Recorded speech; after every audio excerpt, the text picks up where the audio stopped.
Time for a creepy tale.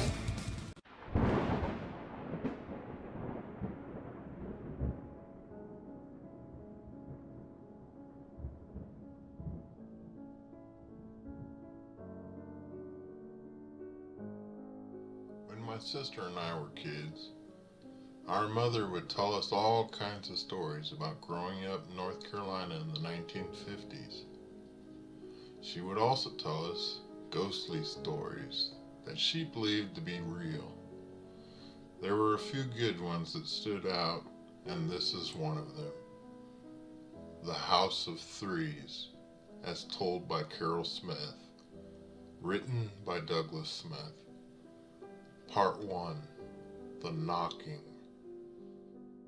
When my mother was about 7 years old, she, her mother, father, sister, and 5 brothers, and a house guest lived in a house that had been built in the 1800s in a rural part of North Carolina. There were 3 entryways into the house, 3 bedrooms, 3 fireplaces, none of which was unusual for the time that the house had been built. On a hot and humid summer day, her parents decided to take the kids down to the pond to try and beat the heat. They gathered a few things together and invited the family friend to head down there with them. He decided to stay at home and take a nap. They left, heading down the dirt road to the pond.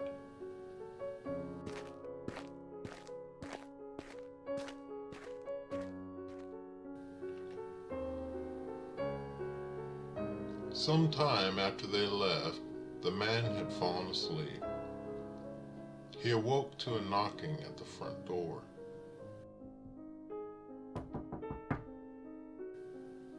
He got up and headed to the front door. He unlatched the door and opened it. He looked around outside, and no one was there. As he closed the door, there was a knocking at the back door.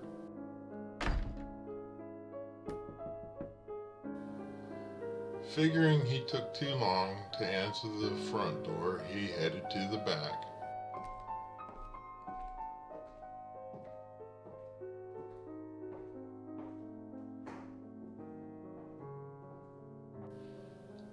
He walked to the back of the house to answer the door. As he opened the door, there was a knocking at the side door. Now he was getting a little agitated. He walked to the side door, and before he could answer it, he heard a knocking at the front door again. Now thinking that someone was playing a joke on him, he raised his voice, saying, "This isn't funny." He headed to the front door again. As he reached the front door, he heard a knock at the back door again. But this time, he walked out of the house, off the porch, and looked under the house to see if he could see someone walking around the house.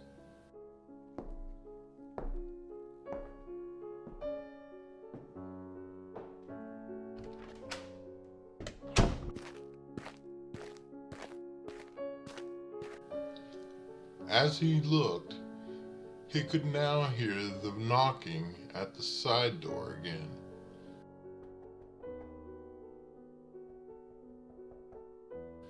The man walked around the side of the house to look to see what was there. As he rounded the corner, he saw no one. Becoming increasingly distressed, the man ran back to the front door and closed it.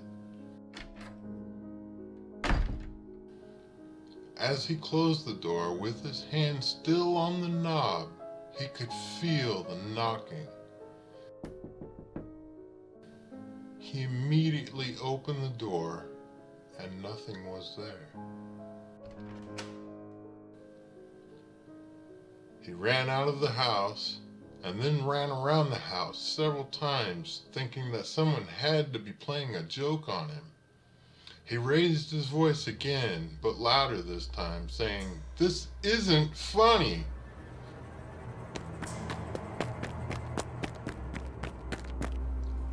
He looked for birds, branches, rigging, or anything that could explain the knocking, but he saw nothing.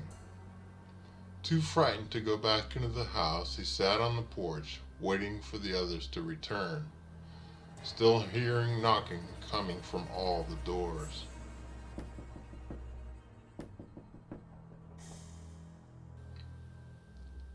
Meanwhile, down at the pond, Mom, her sister, and brothers were all having a blast, splashing and playing water games.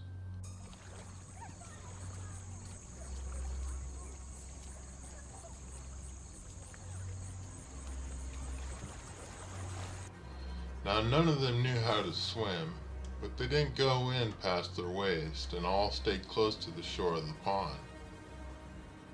As they played, the youngest, who was very close to the shore and in less than knee-deep water, slipped under the surface. At seeing this, her mother let out a scream, and her father quickly jumped into the water looking for her little brother. All the kids got out of the water terrified, waiting for their father to find their missing brother. After waiting for what felt like minutes, her father finally surfaced with her brother. They were shaken but unharmed. They got out of the water, thinking that a catfish had grabbed him. They decided to head back up the dirt road to the house. As they got within view of the house, they were puzzled to see the man who had been staying with them sitting on the front porch. As they got close to the yard, the man met them at the front gate. Very excited, he told them about the knocking at all the doors and how he had run around the house looking in vain for what was causing the cause of the knocking. As they made their way into the house, the man stayed outside, saying, "I'm not going in there." But everything was completely normal, and after some time they were able to coax the man back into the house. He promptly packed his bags, vowing, "I will not stay another night in this house." He said his goodbyes and left, never returning to the house.